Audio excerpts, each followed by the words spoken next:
Hello दोस्तों, स्वागत है आपका मैं YouTube channel SK legal blogs में, जहां पर daily legal subjects and topic से रिलेटेड वीडियोस अपलोड की जाती है। अगर आप एलएलबी एस्पिरेंट्स हैं, लॉ कर रहे हैं या फिर लीगल सब्जेक्ट्स में इंटरेस्ट रखते हैं तो फ्रेंड्स इस चैनल को सब्सक्राइब करना नहीं भूलिएगा। अगर आपने अभी तक चैनल को सब्सक्राइब नहीं किया है तो फर्स्ट ऑफ ऑल आप इस चैनल को सब्सक्राइब कीजिए और वीडियोस चैनल पे सारे वीडियोस अपलोडेड हैं, उनको आप प्लेलिस्ट वाइज देख सकते हैं अकॉर्डिंग टू सब्जेक्ट वाइज। तो जैसे कि आपने थंबनेल से देखा कि आज क्या जो हमारा सब्जेक्ट है, कंसेप्ट है, वो है stages in a civil suit. यानी फ्रेंड्स, सिविल सूट में क्या क्या स्टेजेस होते हैं केस फाइल करने से लेकर केस डिसाइड होने तक, यानी कि कोर्ट के द्वारा जजमेंट पास होने में क्या क्या स्टेजेस होते हैं, वो इस वीडियो में आपको बड़ी इजीली वे में बताने जा रहा हूँ। जैसे कि आप स्क्रीन पे देख रहे हैं कि फर्स्ट ऑफ ऑल स्टेप होता है सूट फाइल्ड। यानी कि फर्स्ट ऑफ ऑल आप कोर्ट में अपने किसी भी एडवोकेट को हायर करके साथ में आपने एक सूट फाइल किया डिफेंडेंट के against the parties which are the defendant to the suit. तो फर्स्ट ऑफ ऑल जब आपका हियरिंग पे केस लगेगा तो first day after hearing the matter by the plaintiff, जो कोर्ट जो है अगर उसको लगेगा तो वो उस सूट में प्लेंट में नोटिस इशू कर देगा। यानी कि नोटिस इशू हो गया, उसके बाद में आपको डिफेंडेंट्स को सम्मन्स इशू करने हैं upon filing of PF, that is some clerical work. तो आपको सबसे पहले जब आपने सूट फाइल किया उसके बाद कोर्ट ने नोटिस इशू किया, उसके बाद जो है डिफेंडेंट्स को सम्मन इशू किए जाएंगे। अब सम्मन इशू करने के बाद दो स्टेप्स होते हैं कि डिफेंडेंट ने सम्मन्स लेने के बाद, मतलब सम्मन्स रिसीव करने के बाद डिफेंडेंट कोर्ट में अपीयर हुआ है कि नहीं हुआ है। तो सबसे पहले हम केस देखते हैं कि इन केस सम्मन्स रिसीव होने के बाद अगर कोर्ट में डिफेंडेंट अपीयर होता है तो उसके बाद क्या सिनारियोज होते हैं। So firstly when defendant appear in court, तो आफ्टर दैट होता क्या है कि उसको स्प्लेंट का जवाब देना होता है, जिसको जनरल भाषा में रिप्लाई कहते हैं लेकिन इन सूट या प्लेंट में उसको हम रिटर्न स्टेटमेंट कहा जाते हैं। That is the reply to the suit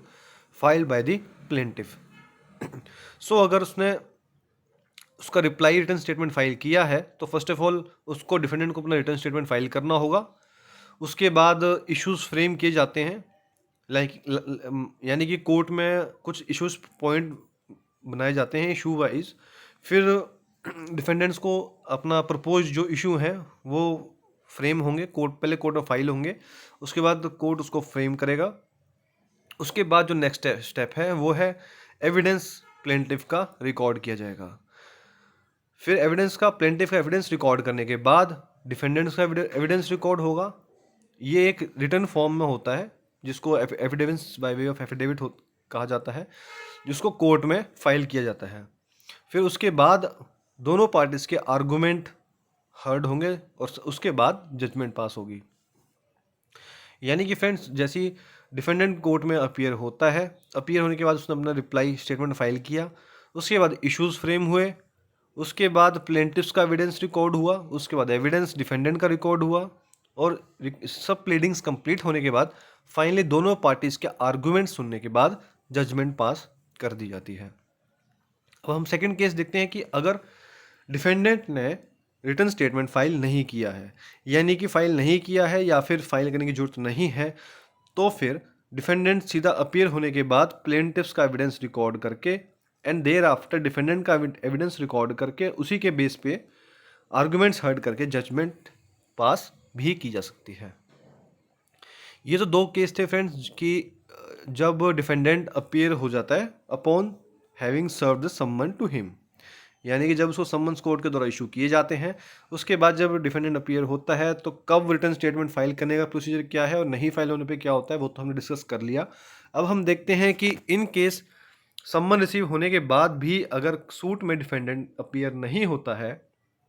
यानी कि जो सूट की प्रोसीडिंग्स चल रही हैं, यानी कि जो सम्मन रिसीव हुआ है जिसमें कि डिफेंडेंट को कहा गया है कि इस डेट पे जो भी डेट कोर्ट ने फिक्स की है उस डेट में कोर्ट में अपीयर होना है, और इन केस अगर डिफेंडेंट उससे बचता है या अपीयर नहीं होता है तो डिफेंडेंट को एक्स पार्टे डिक्री कर दिया जाता है। फिर उसके बाद प्रोसीजर क्या है कि डिफेंडेंट को एक बार जब एक्स पार्टे कर दिया गया, उसके बाद प्लेंटिफ के एविडेंस के बेस पे, सिर्फ प्लेंटिफ के एविडेंस के बेस पे सिर्फ प्लेंटिफ को सुन के, यानी कि डिफेंडेंट को तो एक्स पार्टे हो गया, उसके बाद सिर्फ प्लेंटिफ्स की प्लीडिंग्स को सुन के और उनके आर्गुमेंट्स को सुन के जजमेंट पास कर दी जाती है। अब फ्रेंड्स, अगर इन द मीन टाइम यानी कि जब डिफेंडेंट को एक्स पार्टे ऑर्डर पास हो गया, उसको बाद में पता चलता है कि उसके अगेंस्ट एक्स पार्टे हो गया है, तो फिर वो कोर्ट में क्या कर सकता है? उसके लिए क्या है कि ऑर्डर 9 रूल 13 सीपीसी कहता है कि application for setting aside x Partey decree, यानी कि फिर डिफेंडेंट के पास रेमेडी है कि वो कोर्ट में ऑर्डर 9 रूल 13 सीपीसी में एप्लीकेशन फाइल करके कोर्ट को ये सेटिस्फाई करेगा ऑन द सफिशिएंट कॉज कि किस रीज़न की वजह से, किस कारण की वजह से वो कोर्ट में पेश नहीं हो पाया था, अपीयर नहीं हो पाया था, तो फिर उस डिक्री को दोबारा सेटिंग असाइड करके, जो कि एक्सपायर्ड डिक्री डिफेंडेंट के अगेंस्ट हुई है, दोबारा से कोर्ट प्रोसीडिंग्स को स्टार्ट कर सकता है। बट हाँ, it must be without passing of the judgment, यानी कि जजमेंट पास होने से पहले ही इस एप्लीकेशन को for setting aside expired decree defendant file कर सकता है। सो फ्रेंड्स, ये तो था कि सिविल सूट का क्या स्टेजेस होता है कोर्ट में, जो कि आपने स्क्रीन पे देखा, जो कि बेसिकली हर कोर्ट्स में यही प्रोसीजर होता है कि इसी को फॉलो किया जाता है, चाहे वो बिफोर द हाई कोर्ट हो या ट्रायल कोर्ट हो। तो जैसे कि आप स्क्रीन पे देख रहे हैं, आप इसको स्क्रीनशॉट ले सकते हैं और नोट डाउन भी कर सकते हैं। अगर आप न्यू लॉयर हैं और उसका आपको प्रोसेस पता नहीं है कि कैसे कैसे क्या प्रोसेस होता है, तो फ्रेंड्स इसी तरह के और वीडियोस आप लेने फ्यूचर में पाने के लिए मेरे चैनल को सब्सक्राइब कीजिए, वीडियो को लाइक शेयर कीजिए, ताकि ऐसी वीडियोस आने वाली अपकमिंग फ्यूचर में आपको टाइम टू टाइम मिलती रहे। Thanks for watching this vlog.